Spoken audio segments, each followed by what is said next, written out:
Perkenalkan, nama saya Justin Tantra Kusuma dari 12 MIA 2 yang membuat video ujian praktek mata pelajaran Matematika Peminatan dan PJOK yang membahas tentang olahraga pada kehidupan sehari-hari yang berhubungan dengan trigonometri. Berikut gerakan pertama yang saya lakukan yaitu gerakan pull up.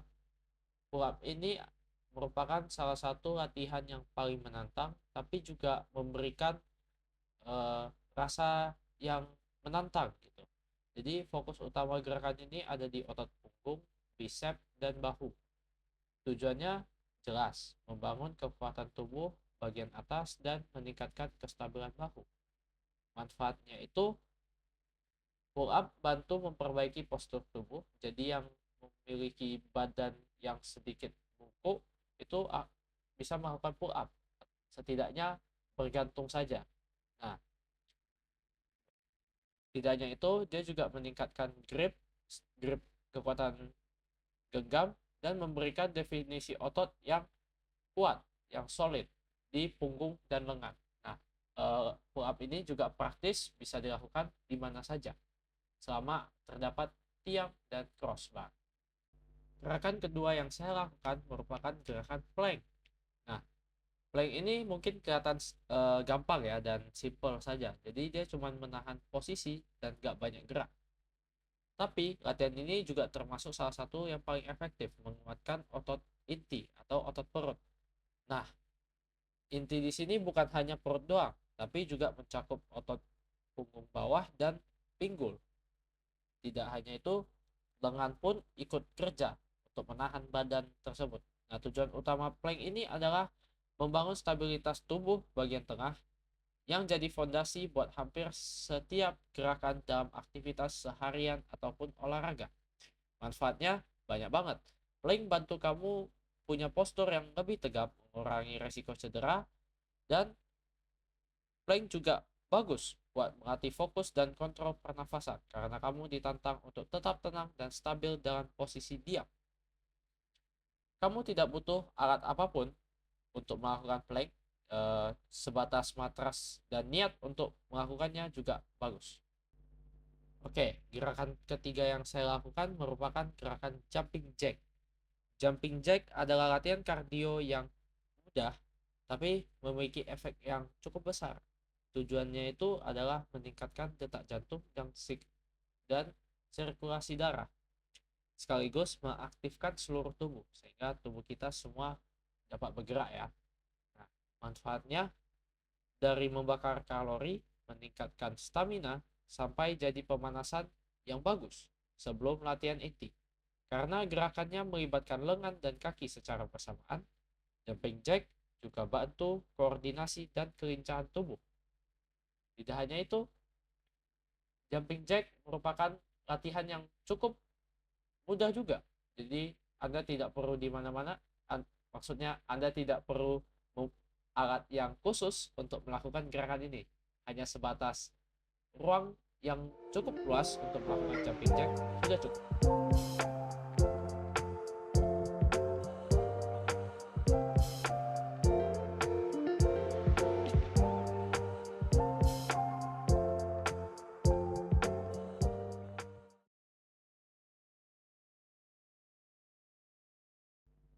Nah, gerakan keempat yang saya lakukan merupakan gerakan sit up.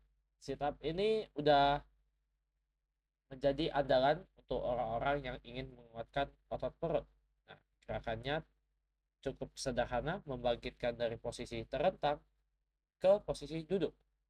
Nah, tujuannya itu membangun kekuatan otot inti atau otot perut yang penting buat postur, keseimbangan, dan performa gerakan sehari-hari seperti duduk, berdiri, sampai angkat beban. Manfaatnya, sit up bantu membakar kalori kalau digunakan secara intens dan mendukung proses pembentukan otot perut dan memperbaiki fleksibilitas tulang belakang. Teknik untuk sit up ini sangat penting. Salah posisi bisa bikin cedera, apalagi di leher ataupun punggung. Nah, sebaiknya digunakan pada bagian yang memiliki alas dan aman.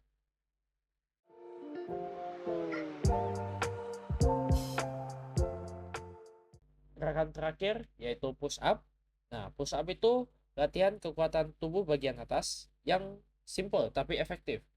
Gerakan ini menargetkan otot dada, bahu, tricep, dan otot inti. Tujuannya itu membangun kekuatan fungsional dan daya tahan otot. Manfaatnya, push up membantu memperbaiki postur, meningkatkan kekuatan otot tubuh bagian atas, dan bisa jadi bagian dari latihan kardio juga kalau dilakukan dalam repetisi tinggi. Cocok banget untuk kita yang ingin latihan tanpa alat dimanapun dan kapanpun. Nah, setelah melakukan push up ini akan dilakukan perhitungan dalam menerapkan rumus matematika pada push up yang biasa kita lakukan di kehidupan sehari-hari. Berikut penjelasan saya dalam mencari sudut yang dihasilkan dalam melakukan push up. Nah, jadi yang melakukan push up itu saya ya, jadi seperti yang ada di video. Nah, kita sebelum itu kita visualisasikan dulu pada saat tangan saya masih lurus, jadi belum turun ya badan saya. Nah, anggaplah ini tangan saya yang sisi tegak yang tegak ini. Nah, ini anggapnya lantai yang alasnya. Nah, ini anggapnya saya yang sedang melakukan push up. Nah, gitu. Jadi kita bisa bilang kalau ini tangan lengan lah, lengan.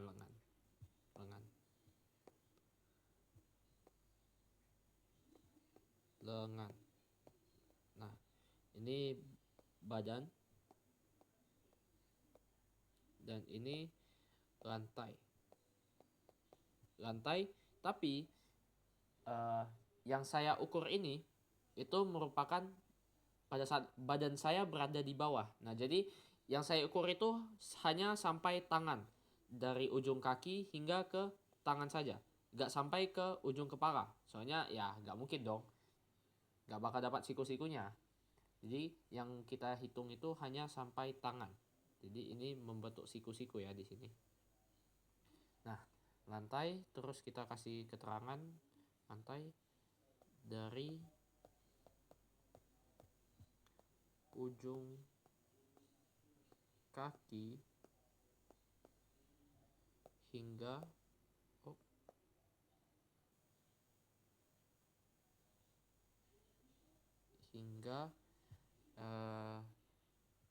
tangan.